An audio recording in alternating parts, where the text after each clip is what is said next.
Yo, Sean Payton is about to dominate another NFL draft because that's just what he does in this video. We're breaking down a report that just shows how great Sean Payton is as a drafter, and you pair him together with him and George Paton and watch out. We get great news about other quarterbacks jumping up in the draft, which is going to push more talent to us. If the Broncos were to pick a defender in this draft, who is it going to be? We got some rumors about that and way more in this video, and we'll go through our draft plans here on Sports Talk Denver at the end of this video. If you're new to the channel, I'm a diehard Denver Broncos fan and a diehard Nuggets fan, and I'm Ben. Helps me in the algorithm out a ton if you like the Broncos, if you would like and subscribe. So taking a look here, this popped up on my Twitter algorithm, and I was absolutely blown away. And this right here, guys, is proof to me that Sean Payton is about to dominate another draft. We've seen nothing but absolute bangers since he's gotten here to Denver, and that tracks all the way back to his time in New Orleans. So just looking here at some of the big picture items here on this list is that the 2017 draft class of the New Orleans Saints is the best draft class in the entire NFL over the past decade.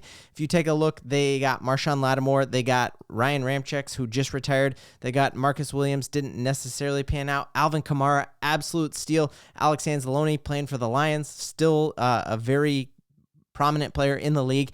And the cool part about this draft class to me, the 2017 draft class, is Sean Payton compared our draft class last year to that draft class. And you saw we had 5 rookies make meaningful contributions to our team last year. Obviously, Bo Nix is the one who gets all the credit.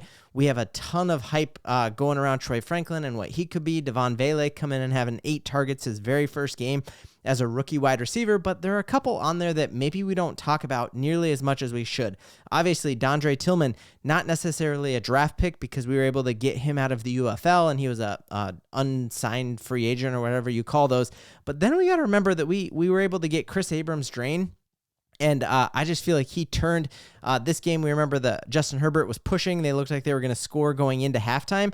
And he was in because of Riley Moss's injury. And you just see him pick off, one of the more accurate passers. At that point, Justin Herbert had gone a wild amount of games in a row without throwing an interception.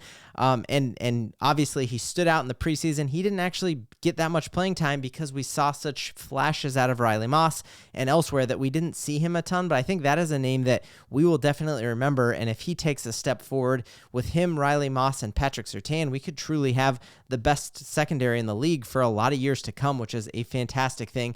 The other one is just Jonah Ellis that everyone talks about that, the first defensive player picked, the edge rusher with the Rams as being like this great edge rusher. And basically Jonah Ellis, even though he is splitting snaps there with Jonathan Cooper and Nick Bonito and for some time last year, Baron Browning, he still balled out of control and was named last year to the Pro Football Writers Association All-Rookie Team. And so when you talk about our draft class, it definitely maps with the 2017 draft class of the New Orleans Saints, and that's a fantastic thing. And when you think about it, yesterday or 2 days ago, George Paton said he feels more comfortable, more confident, and more prepared going into this draft than any draft he's done since being a Denver Bronco, the GM of the Denver Broncos. So if we crushed last year's draft, what is this year's draft going to be like? It just has me absolutely hyped about everything to come.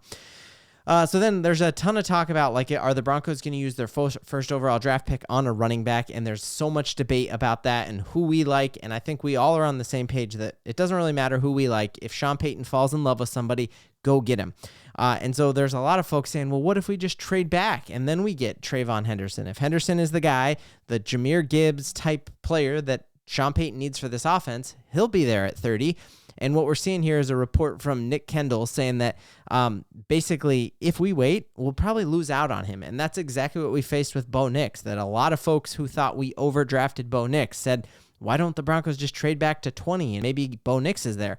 I don't think Bo Nix makes it past the Raiders. And so I think while it felt like a reach at the time, I'm thrilled to death that Sean Payton didn't play Russian roulette and try to wait for Bo Nix. He found who he loved, and he didn't care about that runaway train that he talks about the media being. We know that a lot of these draft analysts are just in their basements like me, breaking it down, and I trust Sean Payton way more than any of them. And so if Sean Payton thinks that Trayvon Henderson is him, you cannot draft him too high in my estimation, and don't wait till 33. If you think he is a difference maker, a Pro Bowl player, a player that can get us into deep playoff contention, you take him when you can. Now, another great point here. Benjamin Albright made this point, and I thought I would throw it out to all you and let me know what you thought. So he talked about that draft class that had Marshawn Lynch, beast mode, and Adrian Peterson, and said, you know what, if you were a team in that draft and Marshawn Lynch is essentially Omarion Hampton in this case, or maybe Trayvon Henderson, maybe he's Caleb Johnson, one of those players, and then Adrian Peterson is Ashton Genty, would you rather trade the farm for Adrian Peterson or just wait for Marshawn Lattimore or Marshawn Lynch? So let me know in the comments what your thoughts are on that. In my first blush of it was like, no, of course, like Adrian Peterson was way better than Marshawn Lynch. And I actually looked at some of the stats and it's not as far apart as you might think it would be. And so, I think Sean Payton not trading the farm to go up and get Ashton Genty, while it's not as exciting for us on draft night, it might be the smarter move to not give up the farm to still have all of our draft capital for this draft and years to come. The thing is, like, if we're trying to trade up for Ashton Genty and we have to give up a lot of draft capital for this year, like let's say it takes our second and our third round, George Paton just told us he's most excited and most prepared for this draft. So you're taking those second round and third round picks away from him when he has in his mind, like, I know I'm going to get bangers at that. I'm going to get the Quinn Miners of this draft. I'm going to get the Jonathan Cooper, the Nick Bonito steals in this draft.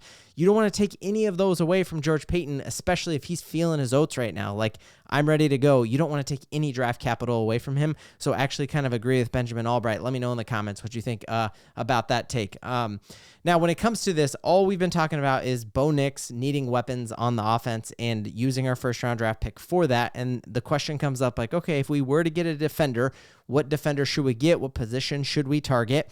We know of Sean Payton's 17 drafts in New Orleans that he drafted defensive players, 10 of those 17, and this would not be whatsoever out of his character to do that. And so what is the position group that you guys would be most excited about? I think if you have an insane defensive lineman fall to you at 20, one of these guys that we're talking, mocked much higher. So this one had Walter Nolan. Not loving that pick, but we saw last year a solid defensive line for the Eagles was what propelled them to a Super Bowl. And there's something to what John Elway said about you keep a strength. And our defensive line is already absolutely incredible. And we know we got Bonito needs a deal, Zach Allen needs a deal, John Franklin Meyer needs a deal, and so is having another round in your chamber worth it? I don't know how I'd feel about this. That feels like a little bit of an overdraft, but again, Sean Payton and George Paton have shown their ability to draft interior defensive linemen, and I trust that. As I've been looking at this draft board and how it falls out, we are now hearing rumors that the Saints might be trading up into the top 10 for a quarterback. I think Shedeur Sanders is going. I think Jackson Dart's going. I think Jalen Milroe at the draft. You could easily see a world where if you have 4 quarterbacks going early, you could easily have the best defender dropping way lower than you thought. And could this be a situation like Sean Payton had the year that he was able to get Ingram, where you have somebody fall to you who has no business falling to you? So let me know in the comments what you think about all of that. And what you think in general about Walter Nolan. Could he be the superstar that we need? You see a ton of his ability to just eat up double teams, and as a run stuffer, I think we have Malcolm Roach for 2 more years, but you could see that be an adequate replacement. The knock on him is that he doesn't necessarily have all the pass rush moves yet, but I think as you talk about, this guy's like a 20-year-old dude. He's just going to fill out and get more muscly and more yoked, and so when you see things on his draft profile, like he profiles like the next Christian Wilkinson, the Broncos are going to need to play the Chargers twice a year for the foreseeable future. If the Raiders end up getting Ashton Genty, you're going to have to stop the run. So you can't have too many studs on the interior of the defensive line. So that's my thought. Last piece of news here that I absolutely loved, need your take on. Bo Nix courtside at the Denver Nuggets game. He, Peyton Manning, both at this game. Pretty cool to see them rep in Denver, that they're not fleeing. Peyton lives in Denver now, and that you see Bo Nix doesn't leave the state. He wants to be here prepping for the draft, giving Sean Payton feedback, and also working out and being ready to go, which is a really cool thing to see. What do you think about the hat with the upside down Denver? Maybe I'm just like too old because I don't even know what Skibbity Rizzler means.